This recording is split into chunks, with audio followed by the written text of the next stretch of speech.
নমস্কার বন্ধুরা, আজকে আমরা এই ভিডিওতে দেখতে চলেছি কাস্ট সার্টিফিকেট অর্থাৎ এসসি এসটি ওবিসি যে কোনো কাস্ট সার্টিফিকেটের সাথে আধার কার্ড বা মোবাইল নাম্বার কীভাবে লিঙ্ক করবেন, অথবা আপনার কাস্ট সার্টিফিকেট যদি অনেক পুরনো হয়ে থাকে, হাতে লাগা কাস্ট সার্টিফিকেট হয়ে থাকে, সেটিকে কীভাবে আপনারা ডিজিটাল সার্টিফিকেট বানাবেন বা পরিণত করবেন।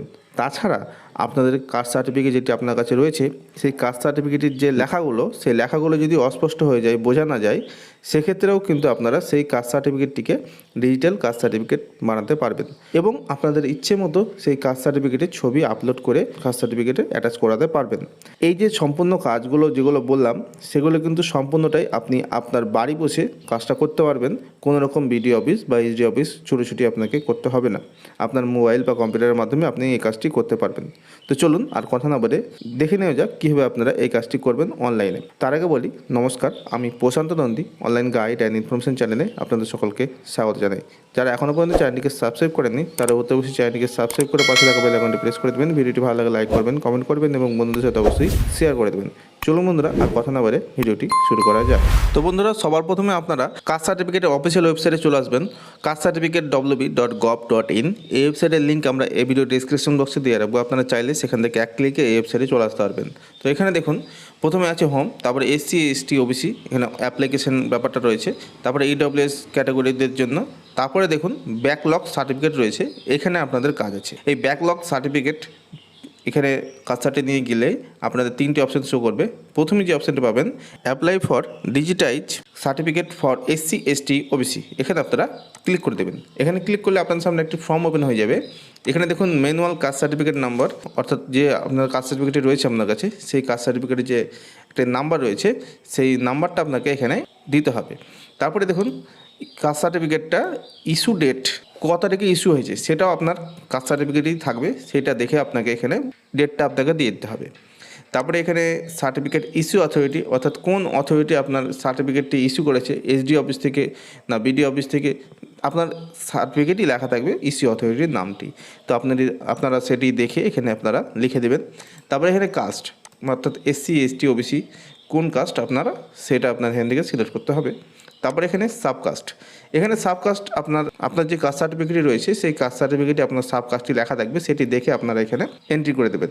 তারপরে আছে রিলিজিয়ন, আপনার ধর্মটা, এখান থেকে আপনারা রিলিজিয়নটা চুজ করে নেবেন। তারপরে এখানে ফুল নেম আছে আপনার যে নাম। তো এখানে যেহেতু first name last name middle নেমে কোনো আলাদা করে ঘর নেই, তাই নর্মাল যেভাবে আপনারা নাম লেখেন সেভাবে সম্পূর্ণ নামটা এখানে লিখে দেবেন। তারপরে এখানে ফাদার্স নেম রয়েছে, আপনার বাবার নামটা সম্পূর্ণ নাম এখানে লিখে দেবেন। তারপরে এখানে ডেট অফ বার্থ, আপনার জন্ম তারিখটা এই ঘরে আপনারা দিয়ে দেবেন। তারপরে এখানে জেন্ডার রয়েছে, এখানে মেল ফিমেল না ট্রান্সজেন্ডার না আদার্স, সেটা আপনারা এখানে সিলেক্ট করে নেবেন। তারপরে এখানে আধার নাম্বার, এখানে আপনারা আধার নাম্বারটি সঠিকভাবে বসিয়ে দেবেন। তারপরে এখানে খাদ্যসাথী নম্বর, অর্থাৎ আপনার যে রেশন কার্ড, সেই রেশন কার্ডের নাম্বার চাইলে দিতে পারেন, না চাইলে দেওয়ার দরকার নেই, কারণ এখানে স্টার মার্ক নেই। স্টার মার্ক থাকলে এটা ম্যান্ডেটরি থাকতো, যেমনটা আধার কার্ডে রয়েছে। তারপরে রয়েছে দেখুন ফোন নাম্বার, আপনারা এখানে আপনার মোবাইল নাম্বারটা দিয়ে দেবেন। তারপরে স্টেট অটোমেটিক সিলেক্ট থাকবে। তারপরে এখানে ডিস্ট্রিক্ট, আপনার ডিস্ট্রিক্টটা এখান থেকে সিলেক্ট করে নেবেন।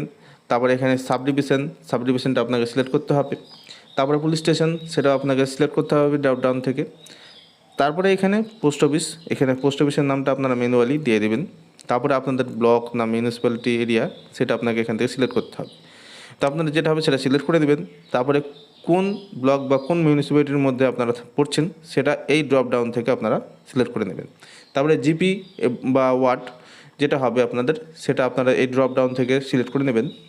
তারপরে এখানে ভিলেজ, পাড়া, হাউস নম্বর বা রোড যেটা হবে আপনার গ্রামের নামটা এখানে আপনারা দিয়ে দেবেন। তারপরে এখানে পিনকোড, অবশ্যই পোস্টাল কোডটা অথবা পিনকোডটা আপনাকে এখানে দিতে হবে। তারপরে দেখুন আপলোড ওল্ড সার্টিফিকেট ফটো, অর্থাৎ যে আপনার কাছে পুরনো সার্টিফিকেটটি রয়েছে কাস্ট সার্টিফিকেটটি, সেই কাস্ট সার্টিফিকেটটি এখানে আপলোড করতে হবে জেপিজি ফাইলে 100 কেবির মধ্যে। 100 কেবির মধ্যে আপনাকে এখানে আপলোডটা করতে হবে। এবং এরপরে দেখুন ফটোগ্রাফ, আপনার একটি ছবি এখানে আপলোড করতে হবে, সেটি কিন্তু জেপিজি ফাইলে 50 কেবির মধ্যে এখানে আপলোড করতে হবে। এরপরে বন্ধুরা এখানে দেখতে পাচ্ছেন আপনারা একটা ক্যাপচার রয়েছে, এই ক্যাপচারটা এখানে বসিয়ে দিয়ে সাবমিটে ক্লিক করলেই আপনাদের একটি অ্যাকনোলেজমেন্ট নাম্বার দিয়ে দেওয়া হবে। আপনারা চাইলে সেই অ্যাকনোলেজমেন্ট দিয়ে আপনারা ট্র্যাক করে দেখতে পারবেন আপনার সার্টিফিকেটের কী অবস্থা। তো এখানে দেখুন আবারও ব্যাকলগ সার্টিফিকেটের অপশানে আসবেন, দ্বিতীয় যে অপশানটি রয়েছে সেই অপশানে আপনারা ক্লিক করবেন। এখানে ক্লিক করলে আপনারা স্ট্যাটাসটা চেক করে দেখতে পারবেন। এখানে দেখুন অ্যাপ্লিকেশন নম্বর রয়েছে, যে অ্যাপ্লিকেশন নাম্বার আপনারা পেয়েছেন সেটা এখানে এন্ট্রি করে আপনারা সার্চ করলেই তার স্ট্যাটাসটা আপনাদের সামনে শো হয়ে যাবে।